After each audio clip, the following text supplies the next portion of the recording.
20-minute red cards in the news once again, folks. The French are opposed to World Rugby's proposed global trial of 20-minute red cards. What are their reasons? What are the current settings for 20-minute red cards? We'll go through them and you guys can let us know your thoughts. Has there been a more divisive law change proposed than 20-minute red cards? Not that I can think of. It's certainly more divisive than 50-22s or scrum resets or any of that jazz. 20-minute red cards. People love them or people hate them. What's the French opposition to them? Well, firstly, they say we don't have enough data to justify implementing 20-minute red cards on a global scale. World Rugby and various competitions have been doing trials, like the under-20s tournament recently had 20-minute red cards. I think they said there were only 3 red cards across that tournament. So the French Union is basically arguing that's not enough to justify pushing forward to the next stage of 20-minute red card trials. Also, one of the arguments for 20-minute red cards is that red cards can be a too decisive factor in the winning or losing of a game. That argument has been countered here by the French officials saying 60% of the teams who got red carded in the top 14 in their most recent season ended up losing, which is not like a lopsided number. 60% is not that much more than 50-50, right? So they're saying it's not a decisive enough factor to warrant changing.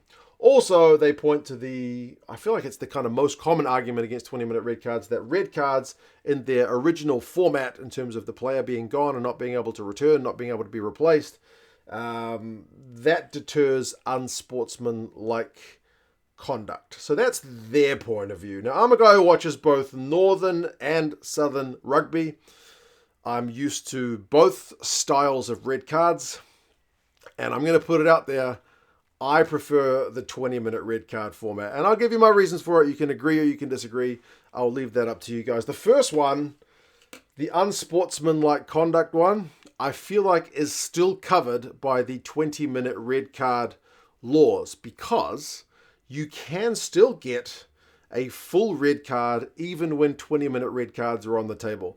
That is kind of confusing because you've essentially got a red card with 2 different functions. You can get a full red card or you can get a 20-minute red card, but it's still the same card. We saw it in Super Rugby. 2 of the players from the Fijian and Drua got full red cards, one for an elbow, one for a headbutt. That kind of stuff I feel like is still covered. So unsportsmanlike stuff, whether it's punching or eye gouging, deliberately trying to kill somebody, you know what I mean, is still covered by the 20-minute red card laws, in that the ref, when initially assessing that foul play, can draw a conclusion that, no, this is a full red card. You are gone for the game. Your team will be playing the rest of the game with 14 men. You cannot be replaced. However, they can also make an assessment that it isn't quite that level, but it's at least a yellow card level. And this is the part that I particularly appreciate, because we've seen across recent years with all the unions and World Rugby in particular looking to reduce head contact and to improve player safety, we've seen really harsh punishments for high tackles. I feel like that's the vast majority of the red cards that we see. Sometimes it's clean out, sometimes it's head versus head contact. It's not usually punching, headbutting, elbowing, all that kind of stuff. But when that kind of stuff does happen, the referee only has to decide, is this at least a yellow? If that's the case, sends it to the bunker, we get on with the game. And then the bunker team in the background decide whether it is in fact a red card offence. Is there any mitigation? Can it be down to a yellow? That's their conclusion to make.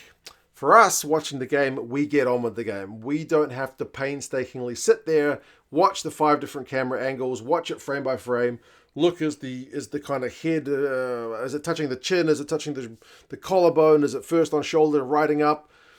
I find that stuff personally pretty painful to go through. I would much rather someone else do that in the background while we get on with the game.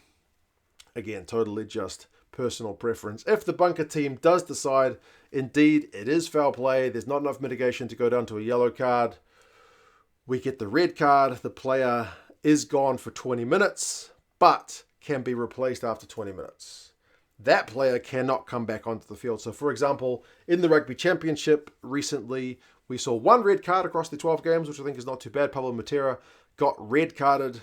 He was not able to come back after his 20-minute red card. It wasn't a full red card for punching or anything like that, but he did get a 20-minute red card, was not able to come back on. I feel like that worked pretty well. Personally, recently in some URC action, we saw one of the Bulls guys got red carded for a fend, which was a little bit too aggressive, a little bit too far out from his body.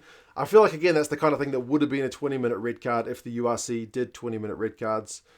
They don't, so David Creel was gone for the rest of the game. Personally, I feel like there's kind of levels to this thing. Eye gouging, punching, trying to knock someone's head off deliberately deserves a full red card. Unsportsmanlike stuff, which is covered, is still there. But for the incidental stuff, which we still need to get out of the game, which the guys still get banned for, they still get sent off for, they still get, 6 weeks bans or whatever it is, that stuff is still in place. I don't feel like in Super Rugby and in the Rugby Championship this year, we saw deliberate targeting of players. I'm not saying it's impossible that it couldn't happen, but if it did happen and it was obvious enough, it would still be covered by the laws of the game in terms of deliberate foul play. So yeah, the debate will go on for sure. The French are opposed to it. What the other Northern Hemisphere unions decide to do in terms of the kind of upcoming meeting for World Rugby, whether they push forward with the trial, will remain an interesting one. But you guys let us know your thoughts about the 20-minute red cards. Are you in favour? Are you against? And I'll talk to you guys again soon. See you later.